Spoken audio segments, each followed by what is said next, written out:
Avec ce 5e dimanche de Carême, nous approchons de la Semaine Sainte et de la Passion de notre Seigneur Jésus-Christ. À nous de vivre intensément ces 2 dernières semaines. N'oublions pas la prière, le partage, le jeûne. Les yeux fixés sur Jésus-Christ, entrons dans le combat de Dieu, notre combat spirituel au temps du désert, de ce désert de confinement. Le 5e dimanche est marqué par le dimanche du partage. C'est le moment de faire son offrande de Carême. Sur la paroisse, nous avons proposé une offrande liée avec les chrétiens en Irak. Vous verrez dans la newsletter. Je vous rappelle les paroles du pape François il y a quelques années, toujours cette mondialisation de l'indifférence. Prions-nous les uns pour les autres, pour les autres. Voilà, dans ce 5e dimanche de Carême, eh bien, nous écoutons l'évangile de la résurrection, du relèvement, du retour à la vie de Lazare. Regardons d'abord Jésus. Jésus, par ce miracle, se révèle puissance de vie. La résurrection de Lazare est le sommet des signes prodigieux accomplis par Jésus. Un geste trop grand, trop clairement divin pour être toléré par les grands prêtres, qui ayant appris ce fait, cette résurrection de Lazare, ont pris la décision de tuer Jésus. C'est un peu plus loin dans la suite de l'Évangile, vous verrez, au chapitre 11, verset 53. Jésus donne une parole centrale. Cette parole d'ailleurs, c'est amusant, elle se trouve au centre de l'Évangile de Saint Jean. Je suis la résurrection et la vie.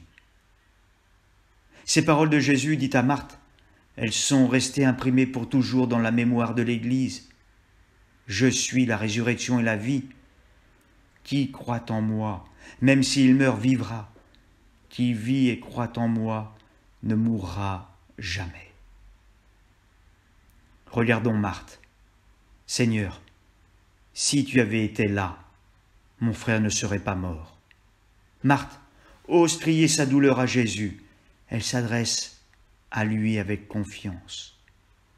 Oui, osons-nous crier notre souffrance à Jésus en ces temps troublés, comme dans le psaume 129 que nous avons aujourd'hui dans la liturgie. Des profondeurs, je crie vers toi, Seigneur.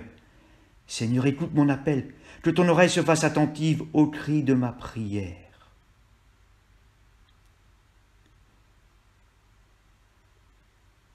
Jésus répond à Marthe, ton frère ressuscitera. Marthe reprit, je sais qu'il ressuscitera au dernier jour à la résurrection.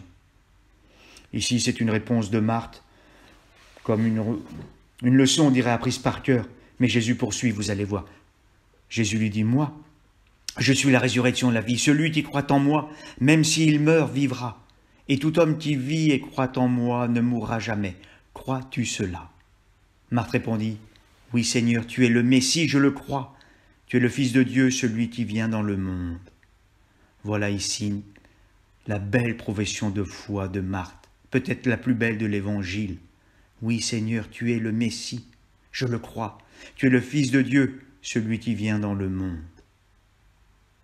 Face à la foule qui pleure, Jésus est remué aux entrailles.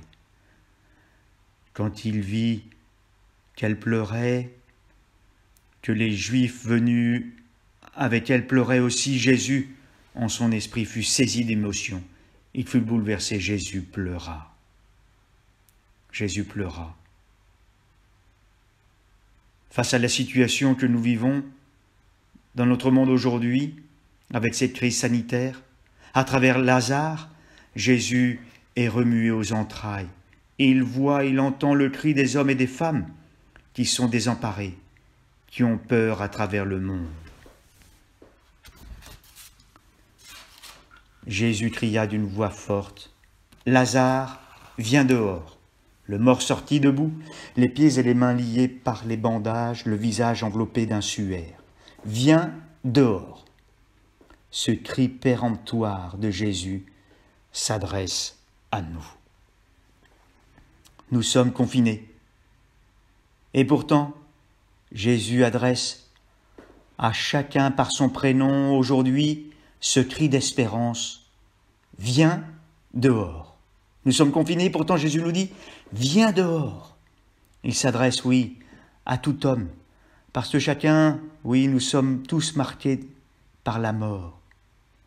Le Christ de Jésus ne se résigne pas au tombeau que nous nous sommes construits par nos mauvais choix, nos choix de mort, nos choix du mal. Non, Jésus nous invite, plutôt il nous ordonne de sortir du tombeau où nos péchés nous ont ensevelis. Et nous voyons bien que le confinement, n'est-ce pas, exacerbe les tensions, nos défauts et nous pousse à pécher. Oui, Jésus nous appelle avec insistance à sortir des ténèbres, de la prison dans laquelle nous nous sommes enfermés à cause de nos péchés. Viens dehors, viens dehors. Alors oui, laissons-nous saisir par ces paroles que Jésus nous répète aujourd'hui à chacun de nous. Laissons-nous libérer des bandelettes de nos péchés, les bandelettes de l'orgueil, du moi-je, du chacun pour soi, du repli sur soi, les bandelettes de nos péchés. Viens dehors. Dit autrement, et vous allez bien comprendre, viens dehors, c'est fais tomber les masques de ton visage, parce que tu es masqué par ton péché. Alors viens dehors, laisse tomber les masques. Et ces masques, nous voyons bien, ils tombent déjà plus facilement dans ces temps de confinement. Alors viens dehors, nous dit Jésus, viens me rencontrer, et alors tu auras la vie, nous dit Seigneur. Oui, le Seigneur est toujours là. Il veut nous remettre debout chaque jour. Il vient faire sauter toutes nos difficultés, nos peurs, nos peines, nos désarrois, nos soucis, nos péchés, parce qu'il est le Sauveur. Il est la résurrection et la vie.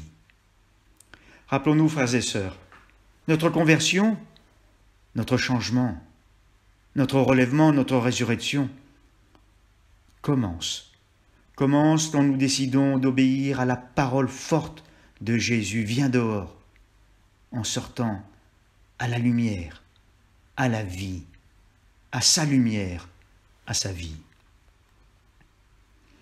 Le pape François écrit la chose suivante. La résurrection de Lazare montre jusqu'où peut aller la puissance de vie, la force, la grâce de Dieu, et par conséquent jusqu'où peut aller notre conversion intérieure. Il poursuit, il n'y a pas de limite à la miséricorde divine offerte à tous. Il n'y a pas de limite à la miséricorde divine offerte à tous. Oui, frères et sœurs, donc le Seigneur est là, toujours prêt à soulever la pierre tombale de nos péchés, qui nous sépare de lui, lumière des vivants. Viens dehors. Que nous soyons confinés ou pas, entendons cette voix forte du Seigneur. Entendons, oui, ce cri d'espérance de Jésus. Oui, c'est un cri d'espérance pour le monde. Jésus, lui, qui est la résurrection et la vie, vient dehors. Amen.